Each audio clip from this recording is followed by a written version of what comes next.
I'd like to invite Lee back up to the stage to talk about RTP update with a focus on mitigating fraud risk and faster payments.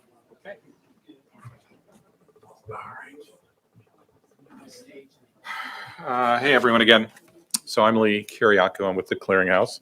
I'm going to do, let's see how this works. This guy? Yeah, just forward. Look at that. All right, technology. All right, so I'm just going to talk a little bit about the network and then mostly about fraud. I'll keep within the time limits, and I've got a colleague who will talk in the afternoon with Tom Lopes about more details on that. So I'm going to stay at the high level. The Clearinghouse, as you heard, we did our we celebrated our 5th anniversary of the RTP system being up and running.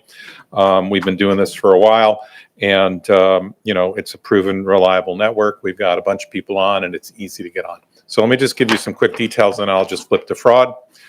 But 50 million payments are what we're expecting this quarter.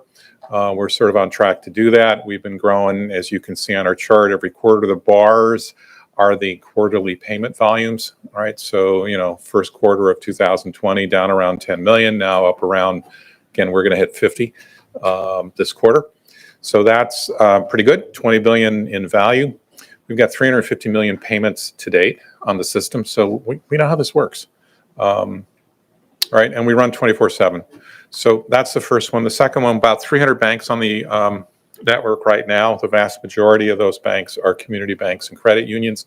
Obviously, we have a lot of the big banks as well. And that's what gives the network our reach. So in fact, a recent month on that, 15, 16 million payments a month, 120,000 unique business senders, and a couple of million unique consumer senders, right? So we think we have that kind of acceptance and reach. And interestingly enough, our volume is 24/7. We're 2 to 3% in the middle of the night of our daily volume, right? So pretty interesting, right? I'll give you a little bit more, which is 85% of the DDAs. And when again, the way we measure is of U.S. checking account, demand deposit account, and now accounts in the U.S. 85% of the balances are accessible through an RTP bank, right? So 62% are on the system, right? That's our actual reach. There's another 23 where we established an express onboarding program. It's one of the things I had to work on. And that we have gotten the largest core processors and gateways are certified on RTP and connected with at least 2 connections. And once we kind of get 2 of them down and they're using exactly the same architecture, we can onboard them very quickly, right? And so the likes of Jack Henry, FIS, Fiserv, COCC, we've got a bunch, DCI, that are all up and running, Shazam. And that makes it very quick. About 23% of the DDAs are associated with a core that has come onto our system and is certified and able to onboard more simply by giving us the relevant information about that customer, doing a couple of other things. And once the core or the gateway turns them on, they're on. All right, so we're ready to go. That's about 85% of the market. Another 12% of the market are the remaining banks in the top 100. There's overlap. A number of those banks actually use the same cores that are certified. They can come on that way or they can come on another way. Right, so we believe that, we're talking 90 some percent of the market is got this accessible right now. Right, all you got to do is sign up, talk to your either core or your gateway. If you're top 100, you can decide whether you want to join directly. We actually think most banks will come on through a connector, right, at this stage. All right, a bunch of use cases. You saw this. I'm not going to belabor this one. We settled Zelle. That's a new one for us. And it's actually, remember I mentioned that a lot of the activity of what's real time has already occurred and we're just catching up, right? That part of the puzzle includes Zelle settlement, right? Why is it that we settle overnight when we claim and we offer credit to the receive side instantly, right? So a number of use cases. We've got $1 million transaction limit on on our path is to review that limit next year as well. So wouldn't be surprised if we raise that limit next year as well. I'm going to flip to fraud at this stage because that's primarily what I wanted to talk about.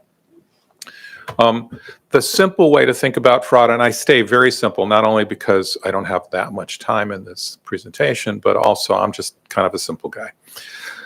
The first one is the way the world divides into unauthorized and authorized. And the second part you need to know is what's the nature of the payment mechanism. So unauthorized means, right, somehow that the party who told the bank to execute the transaction was not the account holder. In a credit push system, that's account takeover. And RTP is a credit push system.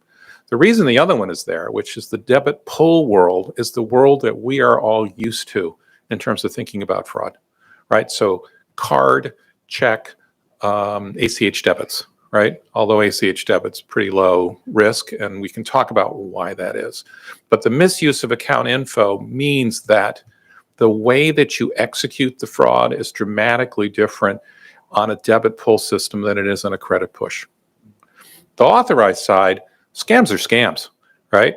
And if I can dupe you into paying me, I'll take it any way I can get it. Although, as you also heard, if you're the fraudster, you have preferred payment mechanisms on the scam side, right?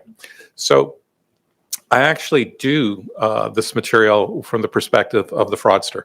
So here are the fraud use cases for these three options, right? An account takeover in a credit push world, a misuse of account information in a debit pull world, and a scam. In the account takeover world, how do I do this? Well, first I got to set up a mule, right? I need a receive account. I can set that up months in advance, right? And I set up lots of those. Then I've got to dupe somebody into giving me their credentials, somehow stealing their credentials, phishing their credentials, any which way. That's a onesie activity, right? I could send out 100,000 emails for someone to dupe them all into giving me their credentials. But in the end, when I get them, it's one at a time, okay? Then once I have the credential, I log in, I drain the account, and I run out the door, right? That's the risk in the credit push world on an unauthorized payment. And so, you know, not surprising, well, no, part of the design of the system is banks already are pretty good at stopping that. There's new vectors, but banks kind of can see those vectors. The phishing component is an important piece of that, and kind of the impersonation of I'm the bank, and, you know, wouldn't you just send a payment to yourself? All right, we're still learning the pieces, but banks are pretty good at that piece. The middle one, and I won't spend too much time, as I mentioned, is the card world. The most important part of being a fraudster in the card world is stealing lots and lots and lots of account numbers, right? So if we can get into, you know, Target or Anthem or some bank and take a bunch of account numbers, we have a shot of just starting to use those account numbers for unauthorized transactions, racking up purchases, and being done, right? That's done differently. A credit push system doesn't have that risk at all. Okay. Then finally, the scam side. Oh, now that one's real. And in a credit push instant payment system, it is a real issue. And it's especially that because, as I mentioned in the morning session, fraudsters have preferences as to how you pay them, right? Which is they want one and done. So, and because it's also a new system that consumers are unaccustomed to, that makes it all the more interesting to fraudsters. Right. So let me give you some real data, and we'll sort of dig into how do we prevent this. So I look at the UK faster payment system, which has been up and running for almost 15 years now, as the source of pretty reasonable information with real data on what we're expecting to see in fraud. So this is unauthorized on this page. All right. So this is an account takeover in a credit push situation starting in 2008 and running through 2020. I've got 2021 data. It's just not on the slide. And the way you measure this is in basis points of value. And that has a common element because we all know what card rates are, right? Card rates run 7 to a dozen basis points right in there, lower for debit, higher for credit. The UK faster payment system was above that in year one, but very quickly came down and now sits around a basis point.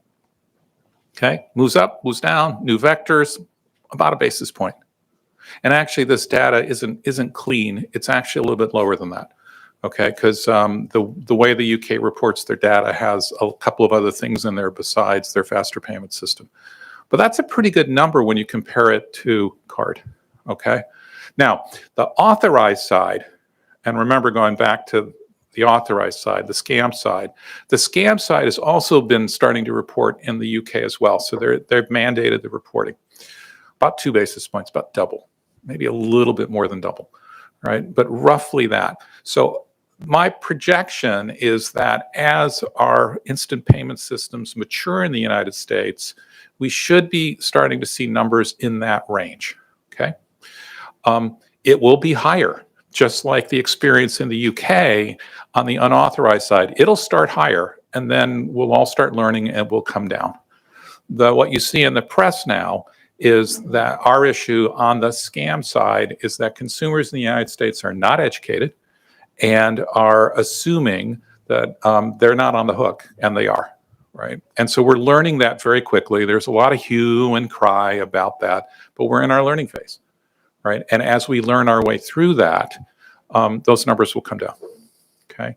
Just to give you a sense of, I'm going to skip that because we're going to run out of time. Just to give you a sense of RTP, our unauthorized side, and we only collect unauthorized reports right now. Our unauthorized rates are below these, okay?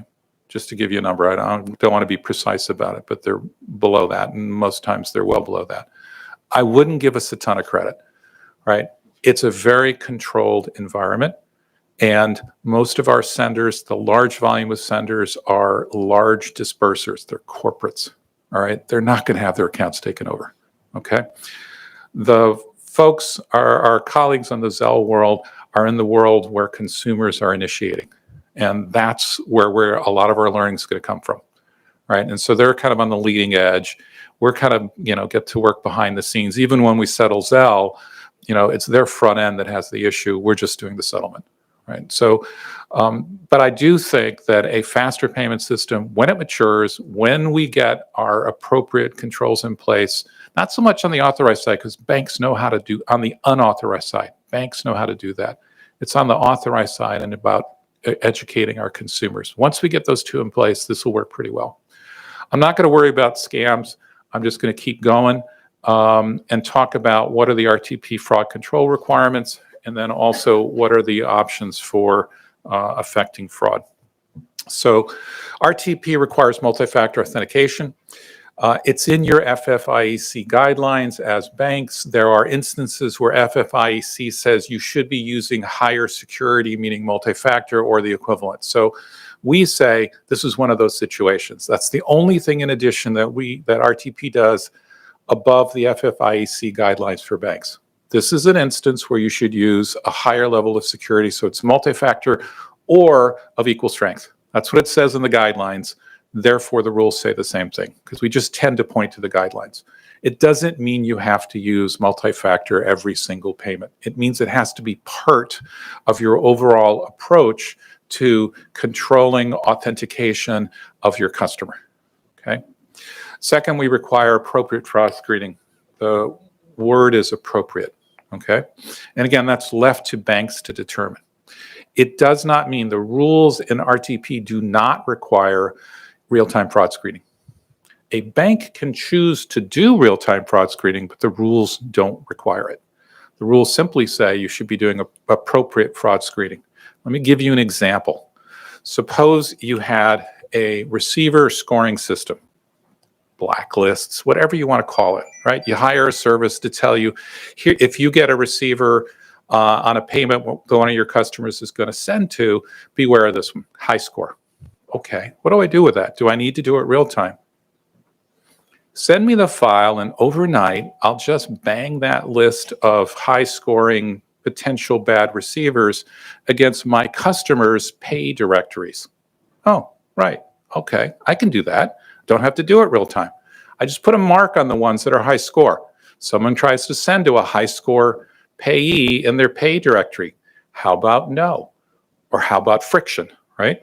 So there are ways that you can score and interdict. May not be perfect, but each bank will have to choose how they go about it. A big bank might say, between midnight and 6 in the afternoon, there might be some new mules out there, and I do want to score, so I might real-time score. So there are ways to go about it. We do not require it, but it is something they may choose. The rules in RTP do require that consumer senders, so if you've got a consumer who's doing the payment, think RFP, the bank has to present the name of the receiver or some reasonable assurance that the consumer is sending to who they intend. All right. So, we played with receiver name, and we realized, because the banks teach us a lot, that's not the only way it gets done. So reasonable assurance to a consumer that the party that they are sending to is who they intend. And there's lots of ways to do that. Directories, for instance. We do require reporting of fraud. It's only on the unauthorized side. And a sending participant has to report an unauthorized payment once they've determined it to be unauthorized by sending one of our messages. So it's not a separate system. You send a request for return of funds with a code that says unauthorized. FRAD is the code we use. You can also ask for money back on a scam, but that's not required reporting at the moment. Don't be surprised if we head that direction in the next year or so. But that's not what we require right now. And then finally, and you kind of heard a little bit this morning, we do have the request for payment. There is specific due diligence for a bank whose customers will send a request for payment. There's specific fraud monitoring, and then there's a warranty as well. So I won't stick on that one. Finally, I'll just summarize mitigation. These should not be surprising to anyone, because first and foremost, it's about authenticating your customers as they're logging into online or mobile to send a credit push payment. So hypervigilance on user authentication. Payee verification is an important step. Banks do that today. It becomes all the more important if you're doing something instantly and they can't retrieve the payment. Payee pattern analysis, right? Is this an unusual payment? Is this a first-time payment? Is this a multiple payment? Those are all things banks do today and can continue to do and can get better at. So none of those should be new. There is an element of walking as opposed to running from day one, and you have time to kind of get there, especially if you open up limits slowly to your customers, as opposed to just opening the door right away, right? On the scam side, you can see the activity that's happening in the P2P instant network. You'll see pop-up notices. You'll see lots of consumer education. As an industry, we all have to do that, right? And it will be very important because our consumers in the United States have been trained that cards come with chargebacks, and this does not, right? Except for RFP, request for payment. We've set it up the other way, because we want to encourage requests for payments to be considered a safe environment to receive a bill and to pay a bill. We'll get to payee scoring at some point. I think a lot of the fraud engines are offering that. I think we're going to get stronger and stronger at scoring payees, right? I've got a counterparty, I want to send them money. Are they okay? And that will get ingested. And then I think you heard me in the morning also say that the ability to collaborate on sharing data on fraud reporting has to improve. And I think part of it has to be regulatory change or legal change, but part of it has to be all of us working together. I will stop and answer questions. Okay. Any thoughts? One question. Yeah. The Zelle settlement, I'm sorry, did I? Oh. Just stand. The slide says you're settling for Zelle. Yes. Is that like on a pilot for a couple of banks, or is it all banks? So we have one pair of banks settling. So we have one settlement pair right now, and all of their transactions go from being a Zelle-initiated payment. It looks like a Zelle payment. It's just flips over and settles on RTP. So those two banks have decided. We have other banks that kind of going into that process now. Oh, actually, we have a third one that can go one direction on settling Zelle, and they're now building the other direction. We have several in the hopper, and when that does, we will get that network effect on Zelle settlement as well, right? So Why are they settling via Zelle instead of ACH? For those banks, it was, think about it from the user perspective, they don't even know, right? And that's like the wallets as well. I don't know. I just and it's done, right? From the bank's perspective, it's an ops saving, right? You've got day two ops for all the ones that didn't go. Those are gone, right? And so, yeah, yes, the individual payment, because you're paying the 4.5 cents, is higher, but your ops savings are lower. And once that we get enough banks doing it to get the kind of network effect where half of the Zelle transactions are settling instantly, the ops stuff goes way down real fast. Okay. Thank you, Lee. Great presentation. Okay. My pleasure. Michelle.